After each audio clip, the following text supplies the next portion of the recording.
வணக்கம் குருஜி. வணக்கம் சார். சனி வக்ரம் உங்களோட பார்வையில் எப்படி இருக்கு? சனி பகவான் இப்போ 26/7/2026 முதல் டிசம்பர் 10 வரைக்கும் கிட்டத்தட்ட ஒரு 138 நாள் வக்ரகதியில் இருக்கார். இந்த வக்ரம் அப்படிங்கிறது என்ன அப்படின்னா, சாதாரணமாகவே சூரியனுக்கும் சனீஸ்வர பகவானுக்குமே டிஸ்டன்ஸ் ஜாஸ்தி, உங்களுக்கே தெரியும். இப்போ இது வக்ரம் அப்படிங்கும்போதே ஒரு இழுவைன்னு சொல்லுவாங்க. எப்படின்னா, சூரியனோட ஆற்றல் வந்து இந்த சனீஸ்வர பகவானை கொஞ்சம் இழுக்கிறதுனால அந்த வக்ரகதியில் அது பின்னோக்கி செல்கிற மாதிரி ஒரு பிம்பம். ஆக்சுவலாக பார்த்திங்கன்னா அந்த நட்சத்திர நகர்வு தான் இருக்குமே தவிர பெருசாலாம் இது இருக்காது.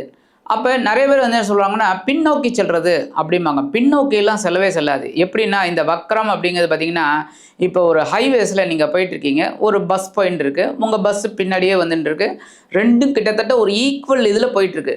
அப்போ நீங்கள் ஜன்னல் வழியாக அந்த வண்டியை பாருங்கள், கிட்டத்தட்ட ஒரு கொஞ்சம் பின்னாடி போகிற மாதிரியே இருக்கும்.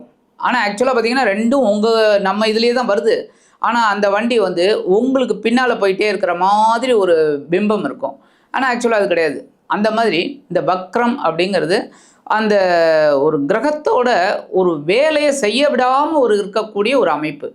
அப்போ இந்த மீன ராசியில் அற்புதமாக சஞ்சாரம் பண்ணிகிட்டு இருந்த சனீஸ்வர பகவான் இப்போ வக்ரகதியில் இயங்க போகிறார். கிட்டத்தட்ட அந்த சூரியன்லேருந்து 9வது இடம், 8, 9, 10 அதெல்லாம் வந்து பார்த்திங்கனாலே வக்ரம் தான். அப்போ இந்த சூரியனோட நகர்வும் இருக்கும், இந்த சனீஸ்வர பகவானோட இதுவும் கொஞ்சம் கொஞ்சமாக இது பண்ணோம். அதுக்கப்புறம் டிசம்பர் 10 தான் வக்ர நிவர்த்தி ஆறார். ஏன்னா சூரியனும் சந்திரனும் இது சனீஸ்வர பகவானும் ஓரளவுக்கு கிட்டத்தட்ட வந்துடுவாங்க. சனி பகவான் உங்களுக்கே தெரியும், தர்மகாரகன், நியாயவான். அப்போ சில ராசிகளுக்கு ஒரு நன்மை பயக்கக்கூடிய அளவில் இருக்கும் இந்த வக்ரம். சில ராசிகள் கொஞ்சம் எச்சரிக்கையாக இருக்கிற மாதிரி இருக்கும், அவ்வளோதான். ஆக இந்த சனி பகவானோட வக்ரகதி இந்த தடவை பார்த்திங்கன்னா அதே ராசியில் தான் இருக்குது. அதனால் பிரச்சனையே கிடையாது.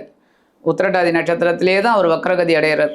அதனால் ஒன்றுமே பிரச்சனை கிடையாது. கும்பராசிக்கு வரப்போகிறதில்ல. ஸோ மீன ராசியில் வக்ரம் அடையக்கூடிய இந்த சனீஸ்வர பகவான் ஒவ்வொரு ராசிக்கும் என்னென்ன பலாபலன்களை கொடுக்க போகிறாருங்கிறத பற்றி பார்ப்போம். அதுக்கு முன்னாடி நம்மளோட ஆன்மீகம் ப்ளஸ் சேனல் நேயர்கள் அனைவருக்கும் ஜோதிட குருஜியின் இனிய வணக்கங்கள், வாழ்த்துக்கள், ஆசீர்வாதங்கள். சப்ஸ்கிரைப் பண்ண அனைத்து இனிய நெஞ்சங்களுக்கும் எங்களது நெஞ்சார்ந்த நன்றிகள். அதேமாரி ஜாதகம் பார்க்கணுன்னு வர்றவங்க என்னோடய வாட்ஸ்அப் நம்பர் கொடுத்துருக்காங்க, அதில் வாங்க. இப்போ இந்த பதிவுக்கு போகலாமா? ரிஷபராசிக்கு வந்து 11ஆம் இடத்துல சனி வக்ரமாகிறார். 2ஆம் அதிபதி நட்சத்திரம், 9, 10ஆம் அதிபதி நட்சத்திரம், அதாவது ரேவதி நட்சத்திரத்திலையும் உத்திரட்டாதி நட்சத்திரத்திலையும் இந்த சனி பகவான் வக்ரமாகிறார். இது என்ன மாதிரியான பலன்களை கொடுக்கும் இந்த ரிஷபராசிக்கு? ஏன்னா லாபஸ்தானத்தில் நிறைய அவங்களுக்கு எதிர்பார்ப்பு இருக்கும். இதுக்கு முன்னாடி பார்த்தீங்கன்னாக்கா சனி இந்த ராசியை பார்த்தார், இப்போ வக்ரமாகி பார்க்குறார். ராசியை பார்த்ததுலேருந்தே நிறைய ப்ராப்ளத்தை சந்திச்சுட்டு வராங்க. யார்? ரிஷபராசிக்காரங்க. இவங்களுக்கு எப்படி இருக்கும் இந்த காலகட்டம்? இந்த ரிஷபராசினியர்களுக்கு சனி பகவான் வந்து பார்த்திங்கன்னா தர்மகர்மாதிபதி. தர்மகர்மாதிபதினாலே ஒரு விஷயம் இவங்க புரிஞ்சுக்கணும்.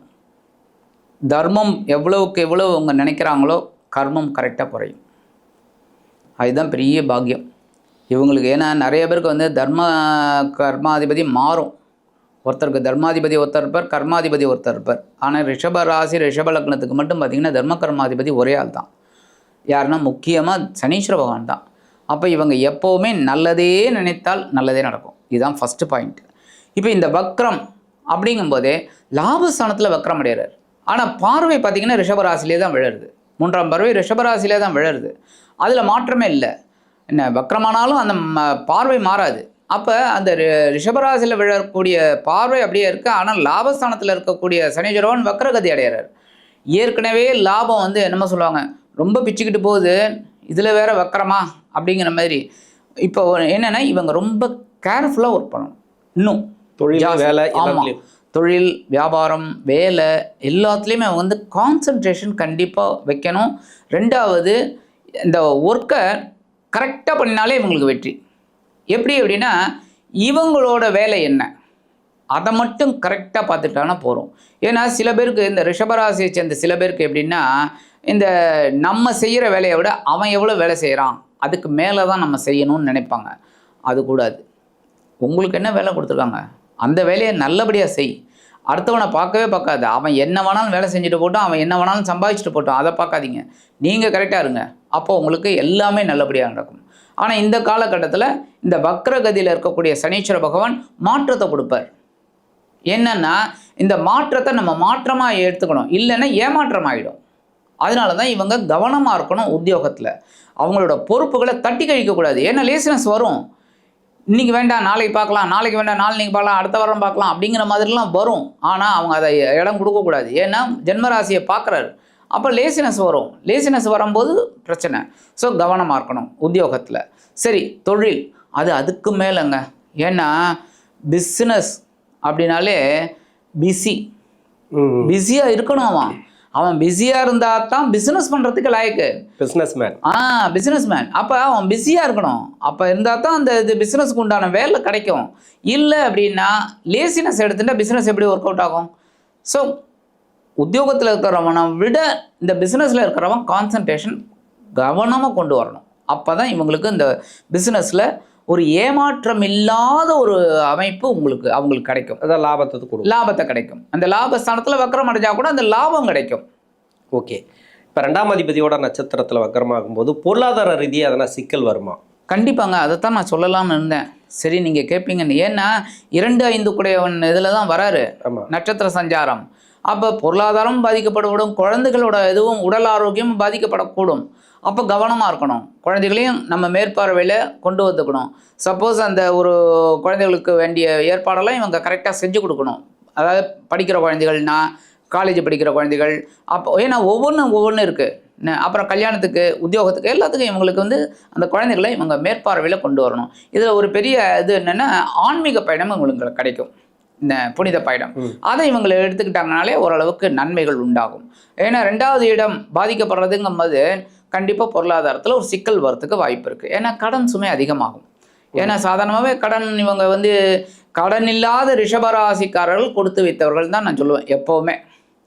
ஆனால் கண்டிப்பாக 99.99 கடன் இருக்கும் அவங்களுக்கு ஏதாவது ஒரு ரூபத்தில். ஏன்னா அவங்களுக்கு சுக்கிரன் கண்டிப்பாக அவங்க 1-6 அதிபதி, அதான் ராசியாதிபதியே 6ஆம் அதிபதி.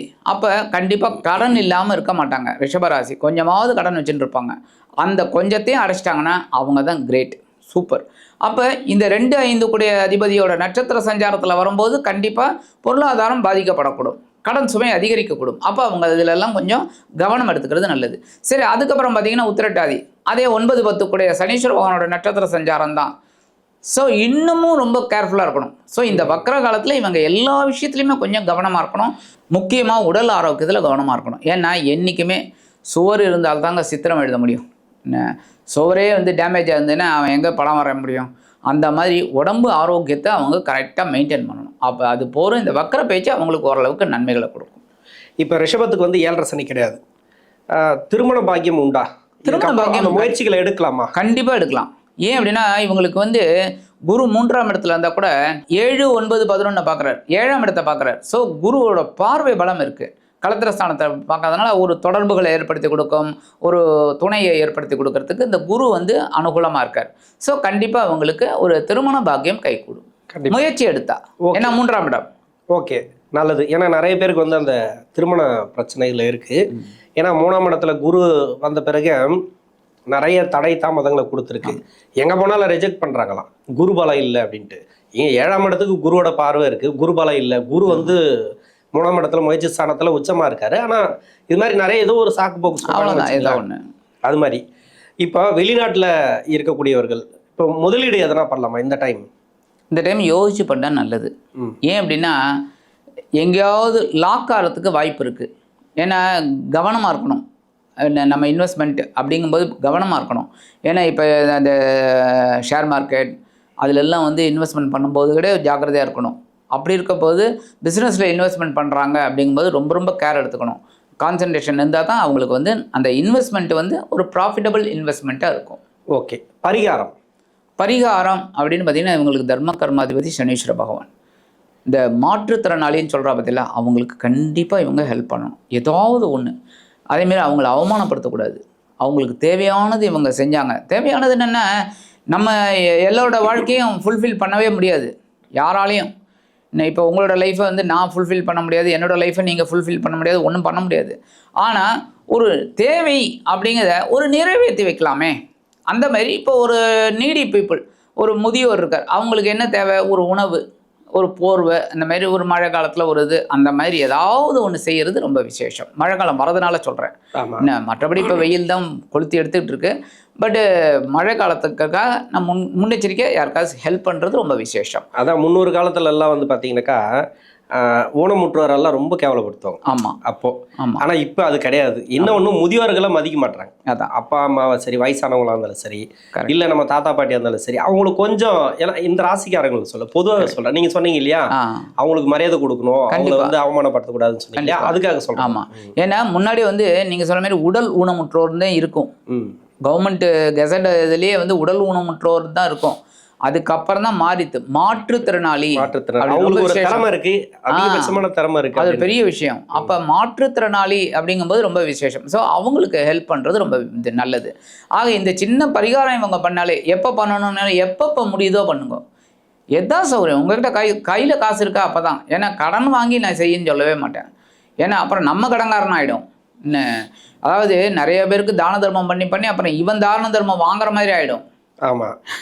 அதனால உங்களுக்கு எப்போல்லாம் யதாசக்தி எப்போ முடியறதோ அப்போல்லாம் வந்து இந்த முதியோர்களுக்கு, மாற்றுத்திறனாளிகளுக்கு, இந்த ஆர்ஃபனேஜுங்கிற பாருங்க, கைவிடப்பட்டோர், அவளுக்கெல்லாம் ஹெல்ப் பண்ணுறது ரொம்ப விசேஷம். இதை பண்ணினாலே இந்த தர்ம கர்மாதிபதி சனீஸ்வரன் லாபஸ்தானத்தில் வக்கரமடைந்தாலும் இந்த வக்கர காலம் அவங்களுக்கு இனிமையாக இருக்கும் என்று கூறி விடைபெறுகிறேன். நன்றி. நன்றி.